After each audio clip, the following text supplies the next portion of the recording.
You done now? Come on, what do? I mean, how are we to get acquainted if we don't say anything about ourselves? Perhaps he doesn't want to get acquainted with you. Well, I'm sure I don't know, but if I wasn't trying to keep the conversation going, then we would just be sitting here in an embarrassed silence. Are you afraid of silence, Mrs. Peacock? Yes, but what? No, why? Well, it just seems to me that you are. You seem to suffer from what we call pressure of speech. We? Who's we? Are you a shrink? I do know a little bit about psychological medicine, yes. Well, you're a doctor? I am, but I don't practice. Practice makes perfect. Huh. I think most men need a little practice, don't you, Mrs. Peacock? So what do you do, Professor? I work for UNO, the United Nations Organization. Another politician, Jesus. No, I work for a branch of UNO, WHO, the World Health Organization. Well, what is your area of special concern? Family planning. What about you, Colonel? Are you a real colonel? I am, sir. You're not going to mention the coincidence that you also live in Washington, D.C.? How did you know that? Hello, everyone, and welcome back to Clue the Movie Podcast, where we watch the 1985 cult classic film, Clue the Movie, 1 minute at a time. That means, yes, we're watching it in 60-second intervals. My name is Brad Gilmore, joined as always by Jeff Smith of the Clue documentary, cluedoc.com is where you can find that. Yeah. Jeff, we're 15 minutes in. We are at what is usually in the screenwriting world is the catalyst, but not quite yet because we still haven't met Mr. Body, but he's coming.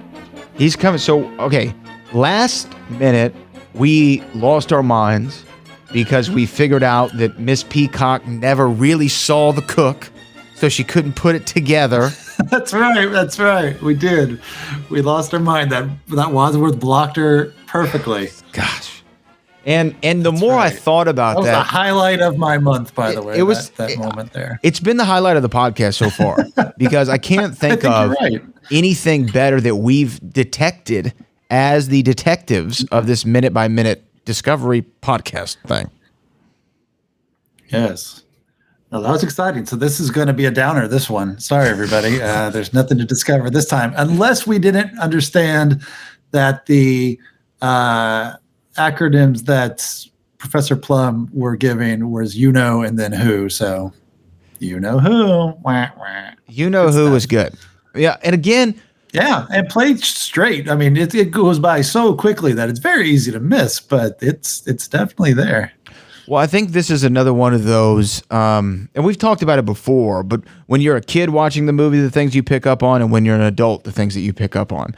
And the whole monologue there from Professor Plum, starting off with the you-know-who joke, and then going into when Miss Peacock says, well, you know, is there any particular area, you know, what's your area of study or whatever? And he says, oh, family planning.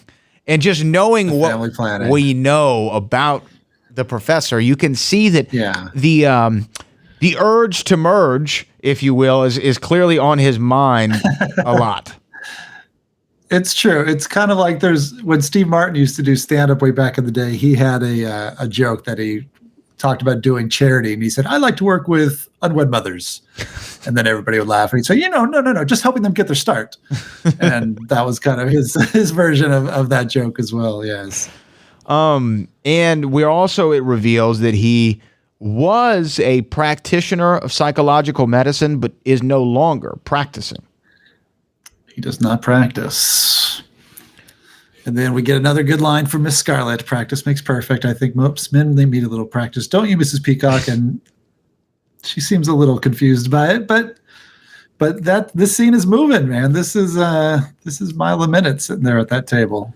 Is there, as far as occupations go, we're learning now more and more of what everyone's doing. We're making the connection that it's all Washington based.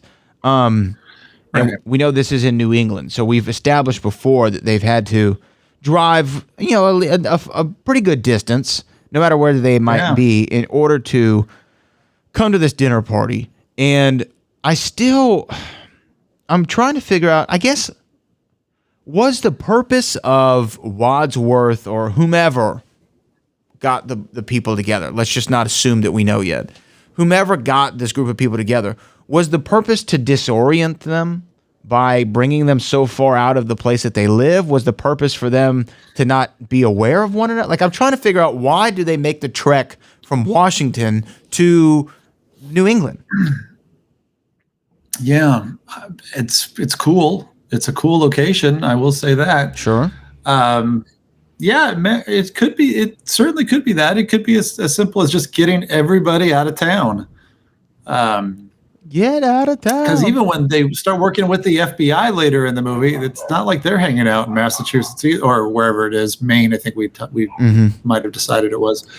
It's not like they're hanging out there either. So they're making a trip. Everyone's making a trip to New England for this story.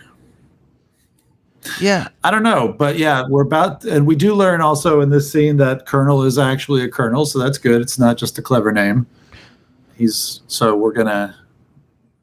We cut off right in a good spot where more is going to be revealed. Where you were I about to was tell jumping us up to the what's going to happen in the next minute. That's what you're about to I do. know. That's what I always do. That's what I do. This isn't the most exciting minute of all. We just had, Miss Peacock's sweet, monologue, and the lines are just kind of coming quick. So this is definitely not the minute to analyze for sure. It's just we get a little bit more about Professor Plum, which is good, and yeah, we're just getting to meet the characters.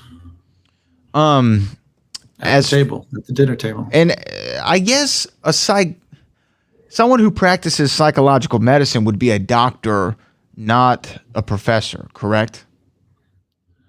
Yeah, that makes sense. Professor sounds more like someone that would be teaching school, which he definitely should never be doing. No.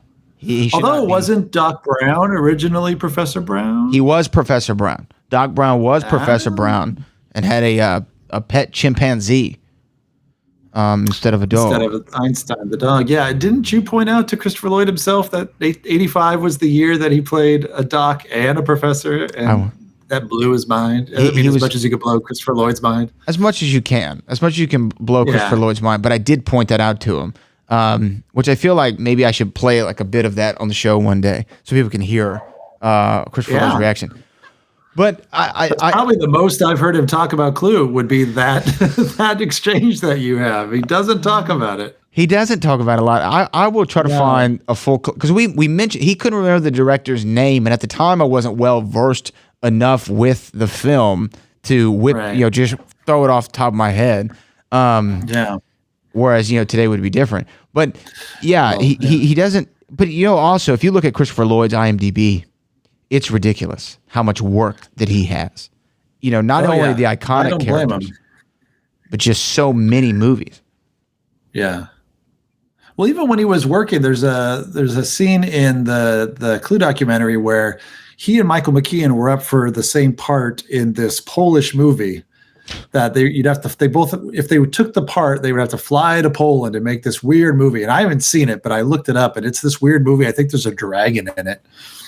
It's bizarre, but Michael McKean did not take the part. Christopher Lloyd did, and then Michael McKean was talking to Christopher Lloyd and said, "So who's directing this thing anyway?" This is while he's in the middle of it, and excuse me. And Christopher Lloyd goes, "Some Polish guy." So even in the moment, he's not necessarily sure who his directors are. So I don't know if we can blame the passage of time on this one. And here's the thing about Chris Lloyd too is, and I think that he even self-admittedly will say it, because there was an interview he did back in the day with a show called The Nerdist, and he literally said, "People know I pretty much will say yes to anything," and the project. Not my documentary, by the way, but that's cool. I like that distinction, everybody. Yes, he said no to me.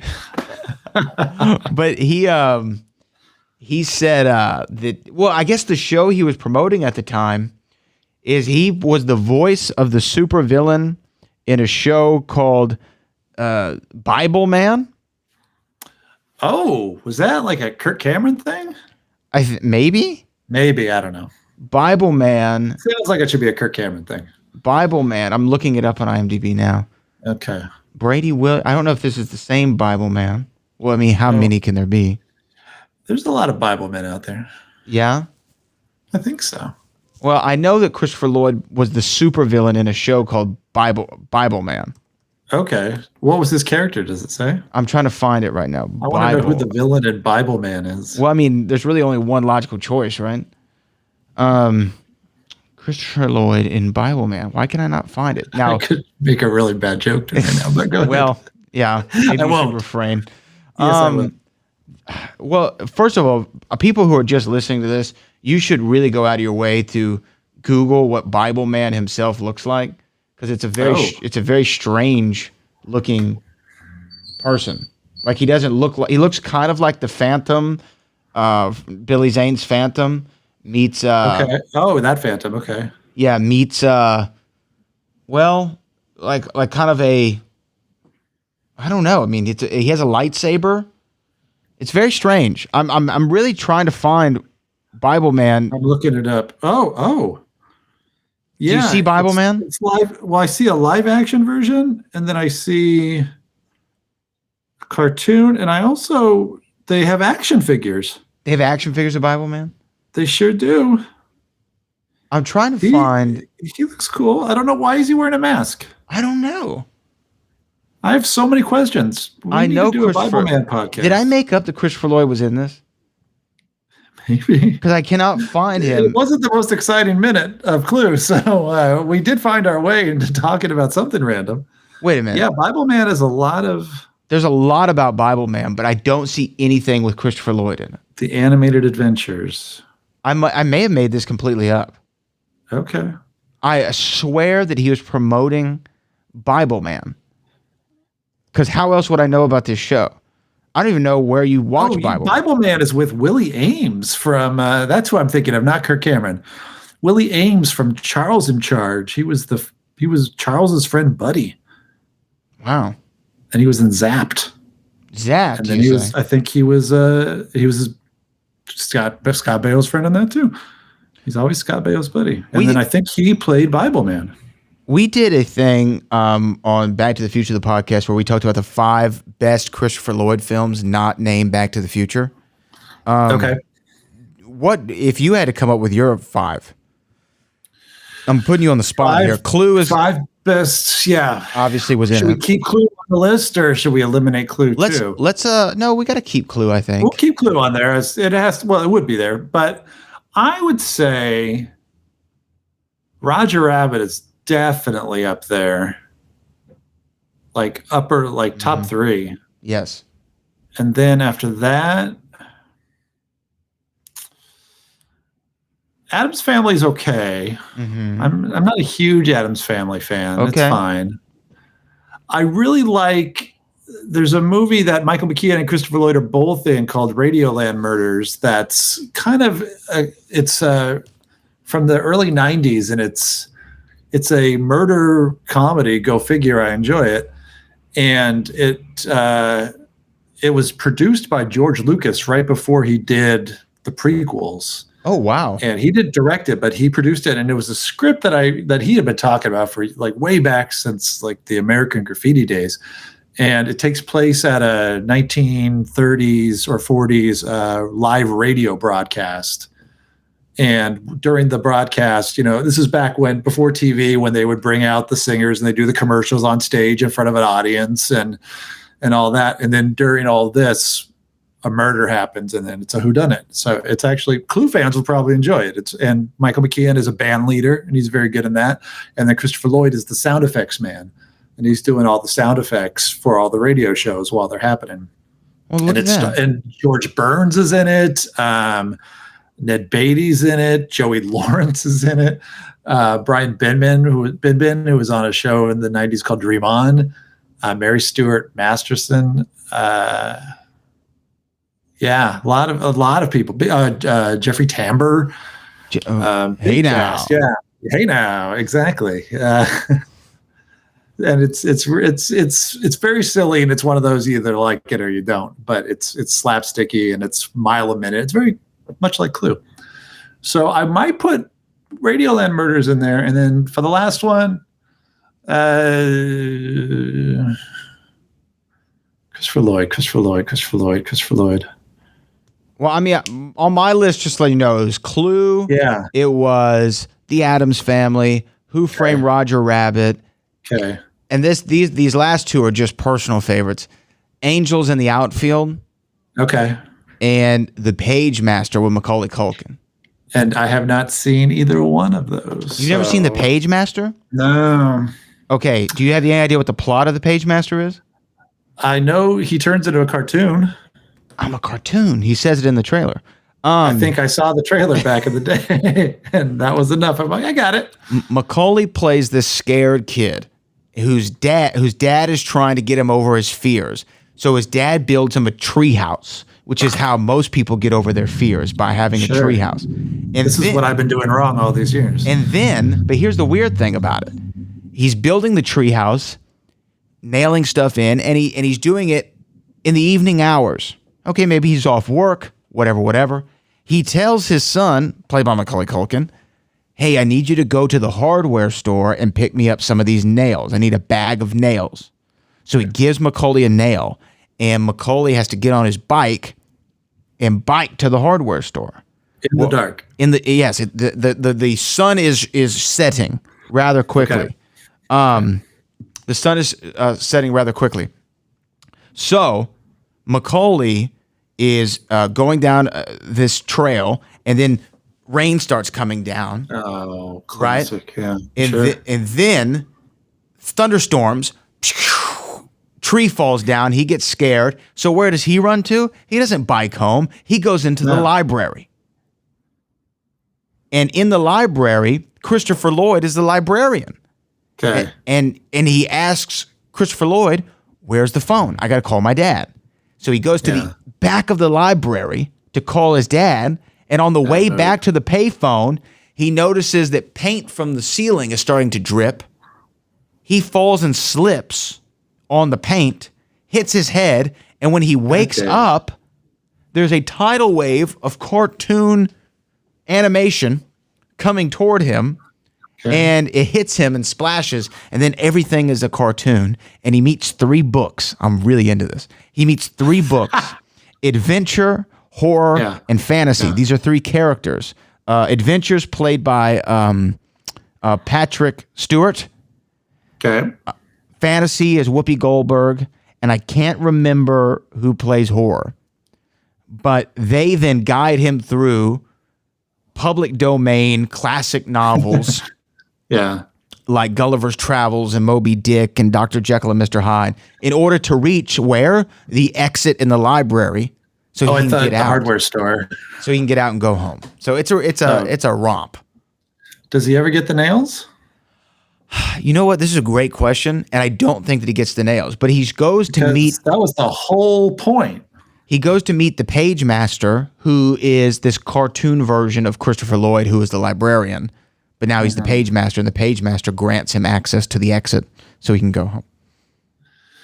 It's kind of like a never-ending story, and maybe that's why I was turned off on it, because I really hate the never-ending story, like a lot. So it was close enough that I stayed away from Page Master. But now I'm intrigued, because if anything, to find out if he gets the nails. Yes, we have to find out. We have to find out if he's getting the nails. You know what? We have to find out what happens in the next minute, because I feel This like was Clue 15, everybody. Well, it was Christopher Lloyd themed. I followed the breadcrumbs. It made sense how we got to Page Master. very Chris Lloyd. I still don't have my 5th, but in the next episode I'll say what my 5th Christopher Lloyd one. Do you? Okay. You know what? That's what we call in radio a tease. That's called a tease. So, minute 16, Clue the Movie Podcast, at Brad Gilmore on all social media. Jeff Smith, cluedoc.com. And this is Clue the Movie Podcast, and we'll be back with minute 16. 16.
Bye.